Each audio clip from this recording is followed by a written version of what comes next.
Pernahkah kamu merasa ponselmu bergetar di saku atau tas, lalu buru-buru mengeceknya, tapi ternyata tidak ada notifikasi sama sekali? Fenomena aneh ini bukan cuma kamu yang mengalaminya, bahkan jutaan orang di seluruh dunia juga merasakan hal serupa. Sensasi getaran palsu ini seringkali membuat kita bingung dan bertanya-tanya, ada apa sebenarnya dengan otak kita? Apa yang kamu alami itu dikenal sebagai phantom vibration syndrome atau sindrom getaran hantu. Ini adalah fenomena psikologis di mana seseorang merasa ponselnya bergetar atau berdering, padahal sebenarnya tidak ada panggilan atau pesan masuk. Sindrom ini semakin umum terjadi di era digital saat ini, seiring dengan meningkatnya ketergantungan kita pada perangkat seluler. Otak kita terus-menerus memproses informasi sensorik dari lingkungan sekitar, dan salah satu faktor utama penyebab sindrom ini adalah ekspektasi.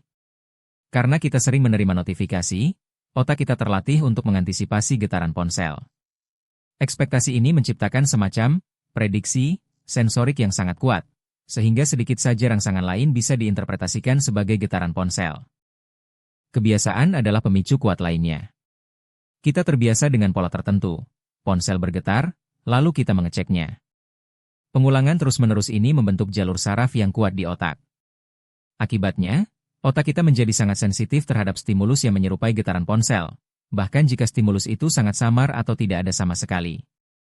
Fenomena ini juga terkait dengan misinterpretasi sensorik. Otak kita menerima banyak sekali input sentuhan dari tubuh, seperti gesekan pakaian, kedutan otot kecil, atau bahkan denyut nadi. Dalam kondisi ekspektasi tinggi, otak bisa salah menafsirkan sensasi-sensasi ringan ini sebagai getaran ponsel yang familiar, padahal itu hanyalah rangsangan yang tidak berbahaya. Beberapa penelitian menunjukkan adanya reorganisasi kortikal, yaitu perubahan pada area otak yang bertanggung jawab memproses sensasi sentuhan. Area ini menjadi lebih aktif dan sensitif terhadap rangsangan yang terkait dengan ponsel. Ini seperti otak kita, memperluas area penerimaan getaran ponsel, membuatnya lebih mudah tertipu oleh sensasi serupa. Faktor psikologi seperti kecemasan dan fear of missing out, FOMO, juga berperan besar. Kita khawatir melewatkan pesan penting atau informasi terbaru, sehingga pikiran kita terus-menerus mencari sinyal dari ponsel. Kecemasan ini meningkatkan kewaspadaan otak, membuatnya lebih rentan terhadap ilusi sensorik, dan memperkuat sensasi getaran palsu. Setiap kali kita menerima notifikasi, otak melepaskan dopamin, neurotransmitter yang terkait dengan penghargaan dan kesenangan. Ini menciptakan siklus penguatan. Ponsel bergetar, hadiah, kita mengeceknya, dopamin dilepaskan. Otak kita kemudian secara tidak sadar mencari hadiah ini, bahkan menciptakan sensasi getaran palsu untuk memicu pelepasan dopamin. Selain getaran, ada juga fenomena serupa yang disebut phantom ringing syndrome, di mana kita merasa mendengar nada dering atau notifikasi suara padahal tidak ada. Mekanismenya mirip, otak mengantisipasi suara, dan suara ambien yang samar bisa disalahartikan sebagai nada dering. Ini menunjukkan betapa kuatnya ekspektasi sensori kita. Penelitian menunjukkan bahwa sindrom ini sangat umum. Sekitar 80 hingga 90% pengguna ponsel pernah mengalaminya, terutama mereka yang menggunakan ponsel secara intensif. Mahasiswa dan pekerja kantoran seringkali menjadi kelompok yang paling rentan, karena tuntutan komunikasi dan informasi yang tinggi dalam keseharian mereka. Penting untuk diingat bahwa phantom vibration syndrome bukanlah gangguan mental atau tanda penyakit serius. Ini lebih merupakan fenomena psikologis dan fisiologis yang normal, sebuah efek samping dari adaptasi otak kita terhadap teknologi modern. Otak kita hanya mencoba untuk tetap terhubung dan waspada. Beberapa ahli bahkan menyebut ponsel sebagai perpanjangan diri kita. Karena ponsel selalu bersama kita mulai mengintegrasikannya ke dalam skema tubuh kita.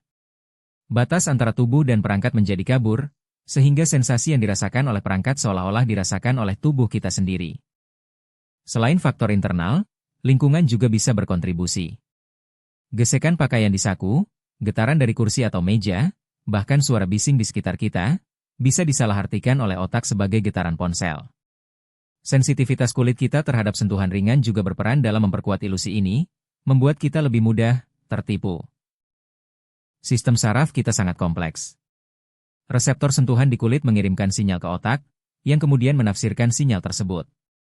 Otak tidak selalu membedakan dengan sempurna antara berbagai jenis sentuhan ringan. Jika ada ekspektasi kuat, otak akan memprioritaskan interpretasi yang paling sering terjadi, yaitu getaran ponsel. Jika kamu merasa terganggu oleh sindrom ini, ada beberapa langkah yang bisa diambil. Langkah pertama adalah mengurangi ketergantungan pada ponsel. Cobalah untuk tidak selalu membawa ponsel kemana-mana atau meletakkannya jauh dari jangkauan saat kamu sedang melakukan aktivitas lain yang tidak memerlukan perangkat tersebut. Mengubah pengaturan notifikasi juga sangat membantu. Kamu bisa mematikan getaran untuk beberapa aplikasi yang tidak terlalu penting, atau mengubah pola getaran agar tidak monoton. Dengan begitu, otakmu tidak akan terlalu terbiasa dengan satu jenis sensasi getaran, sehingga mengurangi kemungkinan misinterpretasi. Mempraktikkan mindfulness atau kesadaran penuh juga bisa efektif. Dengan lebih menyadari sensasi fisik yang sebenarnya dan tidak langsung bereaksi terhadap setiap rangsangan, kamu bisa melatih otak untuk membedakan antara getaran asli dan getaran palsu. Ini membantu kita untuk lebih hadir di momen sekarang. Luangkan waktu untuk detox digital secara teratur. Matikan ponselmu selama beberapa jam setiap hari, atau bahkan sepanjang akhir pekan. Ini memberi kesempatan otakmu untuk istirahat dari stimulasi konstan dan mengurangi tingkat ekspektasi terhadap notifikasi, sehingga membantu mengurangi frekuensi getaran hantu. Kabar baiknya, otak kita sangat adaptif. Sama seperti ia belajar untuk mengantisipasi getaran, ia juga bisa dilatih untuk tidak terlalu sensitif. Dengan mengurangi paparan dan mengubah kebiasaan, kamu bisa membantu otakmu untuk kembali memproses sensasi sentuhan dengan lebih akurat, tanpa ilusi getaran yang mengganggu.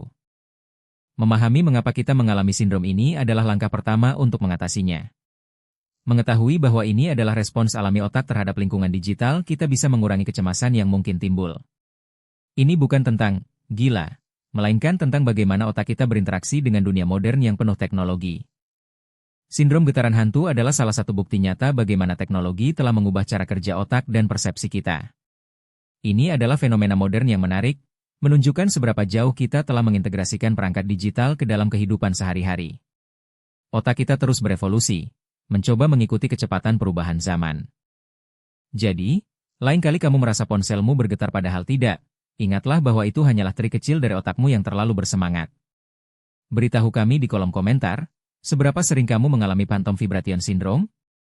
Jangan lupa like, share, dan subscribe untuk fakta ilmiah menarik lainnya.